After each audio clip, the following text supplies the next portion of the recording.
ntango nga natalaka bonene mpe bolingo na yo epa na ngai yawe motema na ngai epasukaka na somo ya bonzambe na yo apasoli bilamba na ngai te kasi motema na ngai kolo yo yamba libonza ya loyembo na nga nzambe na ngai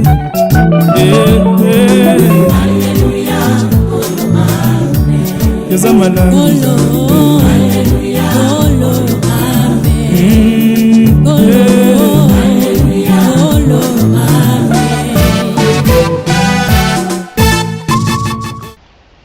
De retour sur ce plateau pour la poursuite de notre prédication. Nous ne manquerons jamais à dire que le Seigneur vous bénisse de partout où vous nous suivez au moyen des ondes Meliac TV avec l'homme de Dieu, apôtre Robert Echaïto.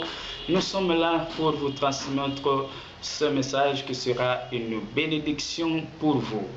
Nous sommes dans Jean chapitre 14 et je prends le verset 6. Je vais sauter pour prendre le verset 15 jusqu'au verset 17. Toujours dans la Bible du Seigneur, je lis la parole de Dieu au nom de Jésus-Christ de Nazareth. Le chemin, répondit Jésus, c'est moi. Parce que je suis la vérité et la vie. Personne ne va au Père sans passer par moi. Ça c'est le verset 6. Je prends le verset 15. Qu'est-ce que la Bible nous dit? Si vous m'aimez, vous suivrez mes enseignements. Et moi, je demanderai au Père de vous donner un autre défenseur de sa cause, afin qu'il reste pour toujours avec vous. C'est l'Esprit de vérité, celui que le monde est incapable de recevoir parce qu'il ne le voit pas et ne le connaît pas. Quant à vous, vous le connaissez, car il demeure auprès de vous et il sera en vous. Prions le Seigneur. Père très saint, encore une fois de plus, dispose-nous pour écouter ta parole, car nous croyons que ta parole est une véritable nourriture qui est descendue du ciel, afin que nous puissions manger pour avoir la vie éternelle. Non seulement la vie éternelle, cette parole qui est la véritable nourriture nous donne aussi la bonne santé, la solution à nos problèmes. Parle-nous, afin que nous soyons édifiés au nom de Jésus-Christ. Amen.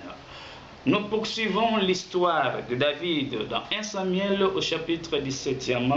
On avait lu le verset 17 jusqu'au verset 25 dans la partie précédente. Cette histoire était l'ombre des choses comme nous l'avions dit.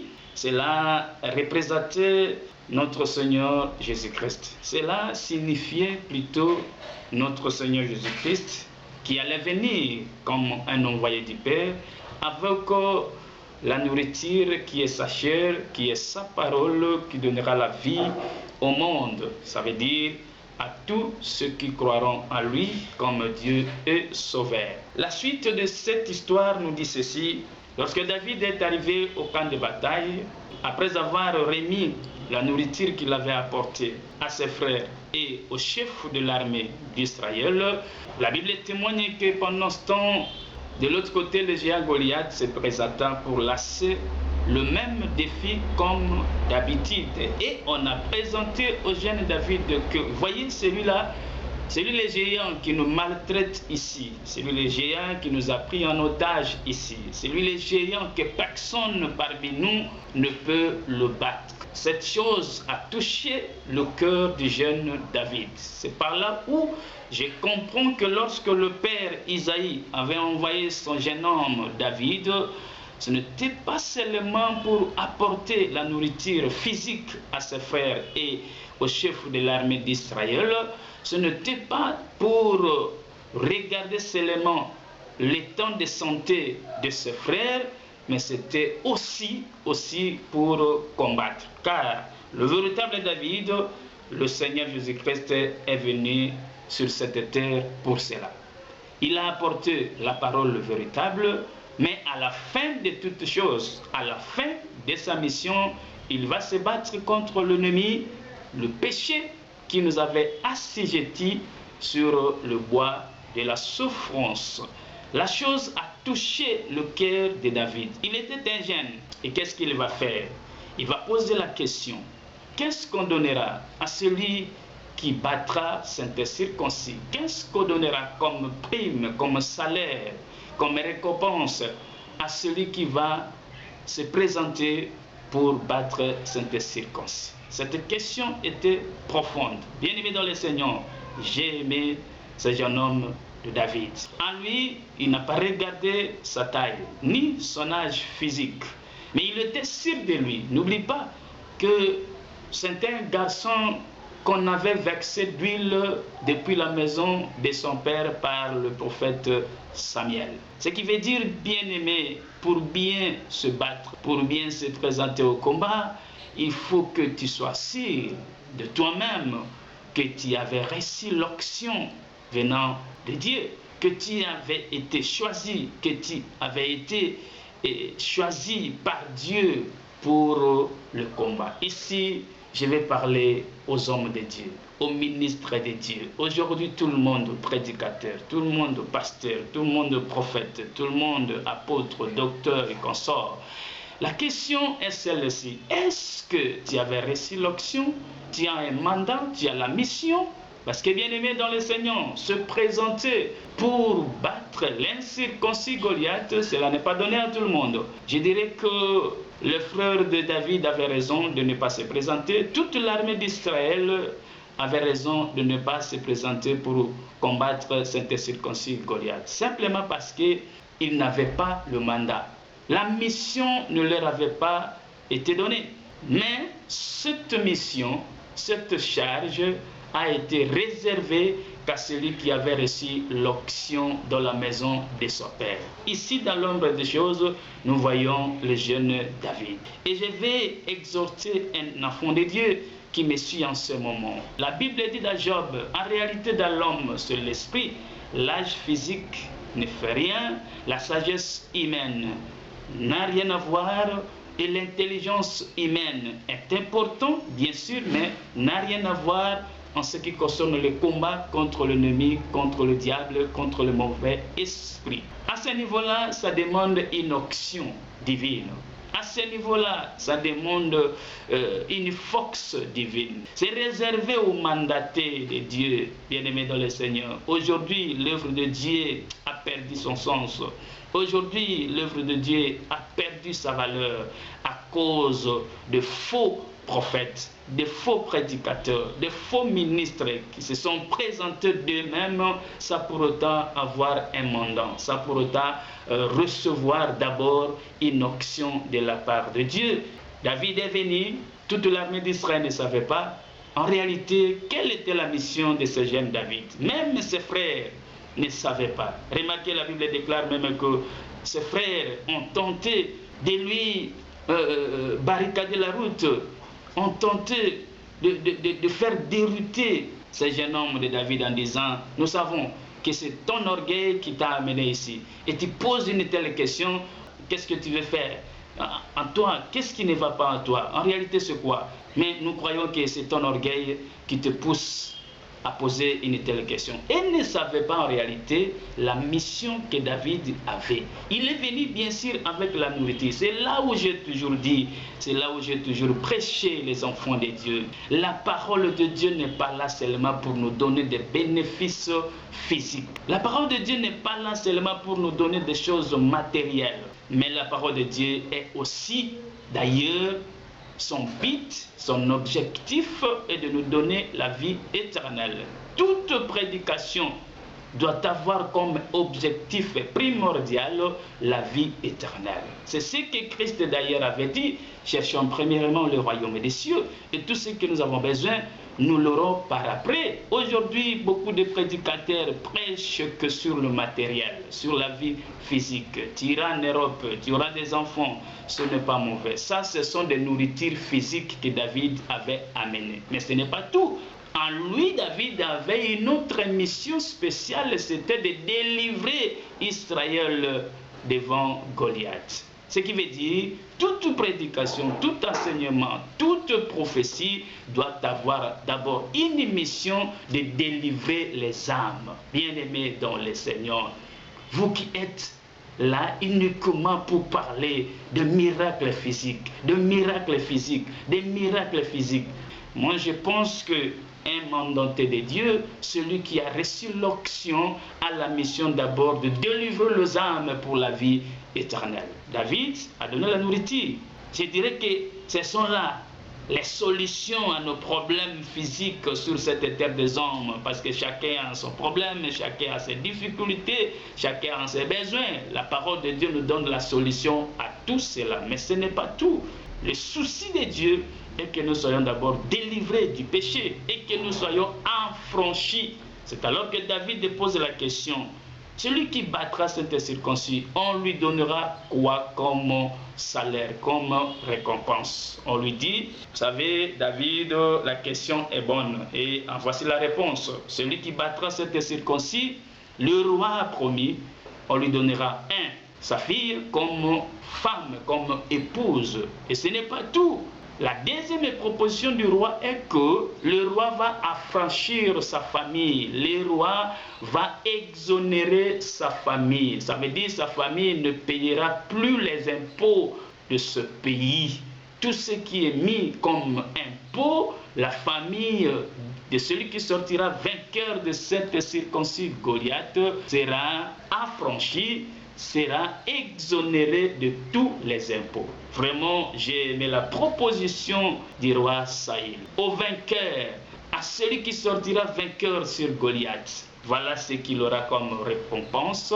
D'abord, une femme. Et je crois et je comprends avec le Saint-Esprit que lorsque Jésus-Christ est venu sur la terre pour se battre, il a accepté de se battre sur la croix de Golgotha. C'était d'abord pour gagner une femme. Et quelle est cette femme? C'est l'Église, qui est d'ailleurs son corps. Voilà pourquoi la Bible déclare qu'il est le chef de son Église, il est la tête. Pourquoi? Parce que c'est lui qui avait accepté de se battre sur la croix de Golgotha, en donnant sa vie en sacrifice pour gagner son épouse. Pose la question à tous ceux-là qui se nomment aujourd'hui prophète des nations, libérateur des Noirs, le prophète des Africains, le Dieu des Africains, le Dieu des Noirs. Pose la question à celui-là qui se dit Dieu des Noirs, Dieu des nations. Pose-lui la question, depuis quand il avait accepté de battre le péché? Et c'était où? Et depuis quand? Parce que ici, tu ne sortiras jamais la tête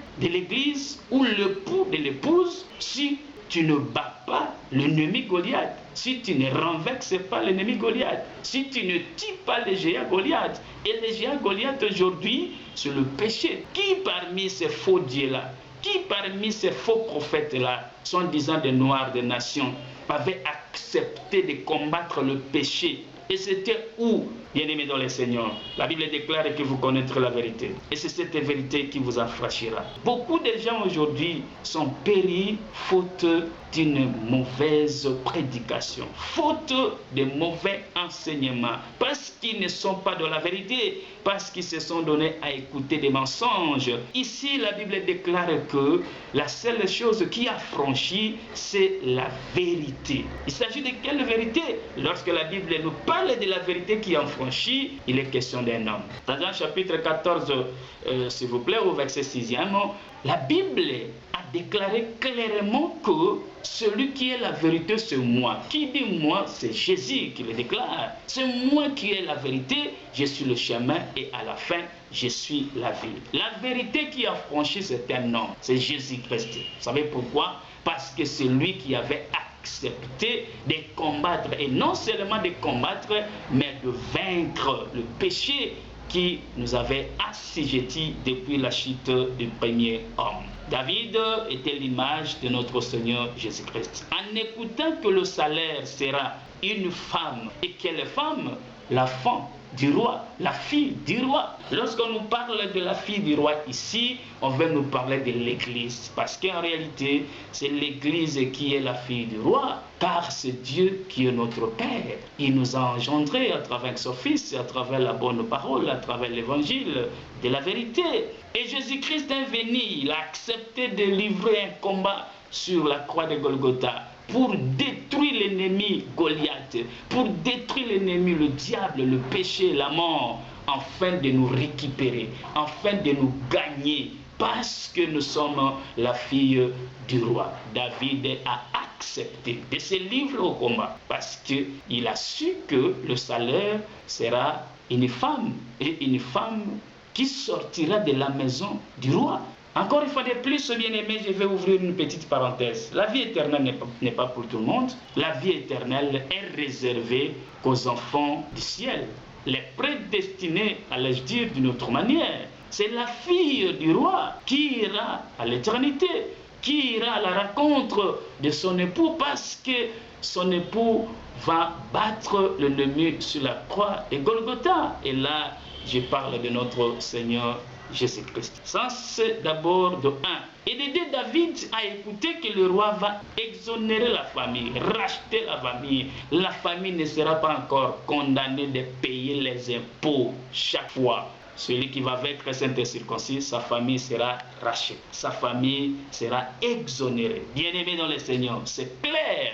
Si tu as l'Esprit du Seigneur, tu vas comprendre ensemble avec moi que ce que Jésus-Christ a fait sur la croix de Golgotha, c'était pour nous racheter. C'était pour nous exonérer. Aujourd'hui, non, ici, je ne parle pas des impôts que nous payons ici dans notre pays d'une manière ou d'une autre. Mais ici, je vais parler d'un prix que Christ a donné sur la croix de Golgotha pour nous racheter, pour nous exonérer, afin que nous ne soyons plus dominés des lois de ce monde, afin que nous ne soyons plus dominés des lois de la famille, des lois de coutumes, des esprits de ce monde. Aujourd'hui, même les enfants de Dieu sont assujettis par les esprits mondains, par les liens de la famille, par la puissance coutumière. Et pourtant, Christ avait payé un prix sur la croix de Golgotha. C'était le sang qu'il avait versé. Parce qu'apôtre Paul dit, nous sommes rachetés à un grand prix. Nous sommes exonérés. Je te dis, toi qui m'écoutes à ce moment, au nom de Jésus-Christ, le prix que Christ a payé sur la croix de Golgotha suffit pour toi. Tu ne seras plus assujetti. Tu n'es pas contraint à payer les impôts de ce monde. Lorsque je parle des impôts, je vais parler des sacrifices. Nous, on n'a pas intérêt de sacrifier parce que Christ avait sacrifié une fois pour toutes sur la croix de Golgotha. Et il nous a rachetés. Nous sommes exonérés. Lui, le véritable David, il a accepté de se battre parce qu'il a su qu'il y a des choses qu'il va gagner. 1, il va gagner la femme qui sortira de la maison du roi. Et de 2, sa famille sera rachetée. Sa famille sera exonérée. C'est ce que Christ a fait sur la croix de Golgotha. Je vous aime encore une fois de plus et Dieu vous aime. Et cette parole est pour vous. J'avais dit la fois passée, l'évangile éternel n'est pas là seulement pour donner la richesse physique. Non, mais aussi la vie éternelle. L'évangile éternel n'est pas là simplement comme une nourriture qui va nous donner la santé physique, mais c'est pour nous racheter, c'est pour nous exonérer, c'est pour nous sauver. Et celui qui a fait tout cela, c'est le Seigneur Jésus-Christ, que j'aime prêcher comme mon aîné Paul, qui disait souvent, quand je venais chez vous, je n'avais autre chose à vous parler que de Christ. Et quel Christ? Il s'agit d'un Christ christifié. Parce que c'est de là qu'il avait livré un combat. Nous allons continuer. L'histoire va nous enseigner beaucoup de choses. L'histoire va nous révéler beaucoup de choses. Que le Seigneur vous bénisse. Vous suivez Meliac TV avec votre humble serviteur apôtre Robert Echaïd. Appelez-nous au plus 243 81 23 70 845.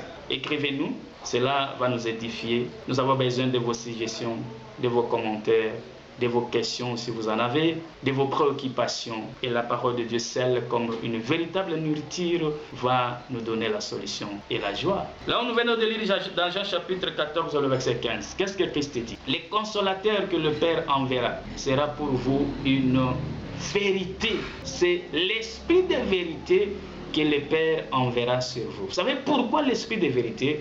Parce que c'est cette vérité qui va affranchir, c'est cette vérité qui va sauver, c'est cette vérité qui va exonérer, bien-aimé. Une parole mensongère ne donne jamais la vie. On est assez avec des paroles mensongères, des faux prophètes, des faux prédicateurs. Il parle de bêtises, il parle des choses et pourtant, dans son cœur, il sait très bien que je suis dans le mensonge. Et nous comprenons par après que ce sont les enfants du diable, car c'est le diable qui est le père du mensonge. Il n'a jamais été dans la vérité.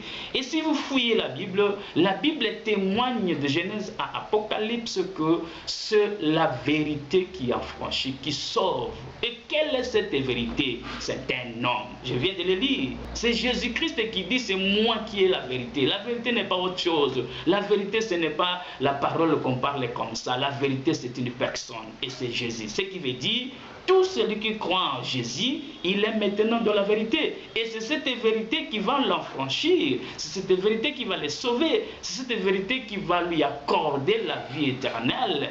Moi, j'ai toujours dit, ne soyez pas scandalisés. On ne sera pas sauvé par nos propres efforts. Mais nous sommes sauvés parce que nous avons cru à la vérité. Et cette vérité, comme c'est un homme, personne parmi l'armée d'Israël pouvait combattre Goliath. Personne parmi les enfants d'Isaïe pouvait combattre Goliath. On entendait tous que l'avenir du jeune David. Le monde attendait que l'avenir de Jésus-Christ. Il était déjà venu. Il avait déjà livré le combat, en titre de rappel, sur la croix de Golgotha. Le monde ne pouvait en aucun jour sauver, délivrer, sortir de la puissance du malin sans la venue du véritable David. Quand Christ est venu, il a apporté la parole, la véritable, qui est derrière lui-même. Il a dit, tout celui qui mangera ma chair et qui boira mon sang, c'est celui-là qui aura la vie éternelle. Ce qui veut dire tout simplement que tout celui qui croira en moi, qui aura le baptême en mon nom. Dans Romains chapitre 10, le verset 9 à 10, Paul dit, une fois que tu confesses de ta bouche le nom de Jésus-Christ, et une fois que tu crois dans ton cœur que Dieu l'a ressuscité des morts, tu es sauvé. Et ce n'est pas tout. Allez consulter Actes chapitre 2. Apôtre Pierre avait dit clairement que répentez-vous et que chacun de vous soit baptisé au nom de Jésus-Christ pour le pardon de vos péchés. Et vous recevrez les dons du Saint-Esprit. Le Saint-Esprit en nous est comme un esprit de vérité. Un esprit qui nous a d'ailleurs affranchis, qui nous a sauvés, qui nous a libérés du géant Goliath. Bien-aimé, on peut prier pour toi pendant 6 jours, 5 jours, 1 mois, 100 jours. Mais une fois que l'esprit de la vérité, qui est l'esprit de Christ lui-même, n'est pas en toi, une fois que tu n'as pas cru au Seigneur Jésus-Christ, tu ne seras en aucun jour sauvé, délivré totalement. Ça, je te dis la vérité. Et je le dis au nom de Jésus-Christ. On est en train de vous mentir. Recevez l'onction, recevez la guérison, recevez les miracles. Oui, mais moi je pense et je crois que la seule chose qui délivre, qui sauve totalement et en vérité, c'est l'Esprit de Christ en nous. Une fois que nous croyons, chers prédicateurs, prêchons d'abord aux gens de croire au Seigneur Jésus-Christ, de recevoir l'Esprit de la vérité, qui affranchit, qui sauve. C'est la présence du véritable David, qui est venu. Toute l'armée d'Israël était en train de trembler. Ils étaient terrassés, ils étaient abattus devant ce géant Goliath. Mais la seule personne qui n'avait pas eu peur de géant Goliath, quelle que soit sa taille, quelle que soit son armure, David était sûr de lui. Je vais y revenir. Après quelques minutes seulement, nous allons y revenir. J'avais dit la fois passée que David n'avait pas regardé sa taille, ni son âge. À très bientôt, je vais parler sur ça. Et encore une fois de plus, il n'avait pas regardé la taille de Goliath, ni aussi son âge, ni ses exploits. Il n'est pas là. Il est sûr de lui parce qu'en lui, il y avait ce qu'on appelle l'onction. En Jésus-Christ, il y avait la plénitude de la divinité. Laisse-nous ces histoires-là de dieux de noirs, des prophètes de noirs. Ils n'étaient pas dignes de nous sauver parce qu'en eux, il n'y avait pas la plénitude de la divinité. Pour sauver toute une nation, pour sauver tout un peuple, il faut qu'en toi, qu'il ait la plénitude de la divinité. Ce qui veut dire, il faut qu'en toi, qu'il ait l'incarnation de Dieu lui-même. Ce n'est pas tout. Il faut aussi que tu te livres en bataille. Il faut aussi que tu te sacrifies, que tu donnes ta chair comme la nourriture, qui sera une vérité pour nous affranchir. Et qui parmi ces faux dieux-là, qui parmi ces faux prophètes-là, et même si ils pouvaient donner leur vie en sacrifice, est-ce que ce sacrifice allait être agréable à Dieu, parce que n'oublie pas dans Hébreu, la Bible déclare que Dieu n'a voulu ni sacrifice, ni offrande, mais il avait formé un corps, et c'était le corps de Jésus-Christ. C'est Jésus-Christ de celle qui était un sacrifice d'une bonne odeur, une offrande d'une bonne odeur, un sacrifice que Dieu avait agréé. Moi, Robert, qui vous parle, même si je suis apôtre, même si je parle d'une manière ou d'une autre, selon ma grâce, et bien si, veuillez me supporter. Même si j'acceptais aujourd'hui de me livrer à la mort pour sauver l'humanité, pour vous sauver, je ne saurais pas, parce que Dieu n'acceptera en aucun jour mon sacrifice. Vous savez pourquoi? Parce que je ne suis pas l'incarnation totale de Dieu, parce que je ne suis pas un innocent, parce que je ne suis pas un agneau sans tache ni ride. Avec le corps que je porte, j'ai des faiblesses. Mais je crois, avec la parole de la vérité que je récite, cette parole elle-même va m'affranchir, va me sauver. Et ce n'est pas moi que Dieu avait préparé pour délivrer son peuple. Il avait préparé que son Fils, qui est d'ailleurs l'incarnation de lui-même.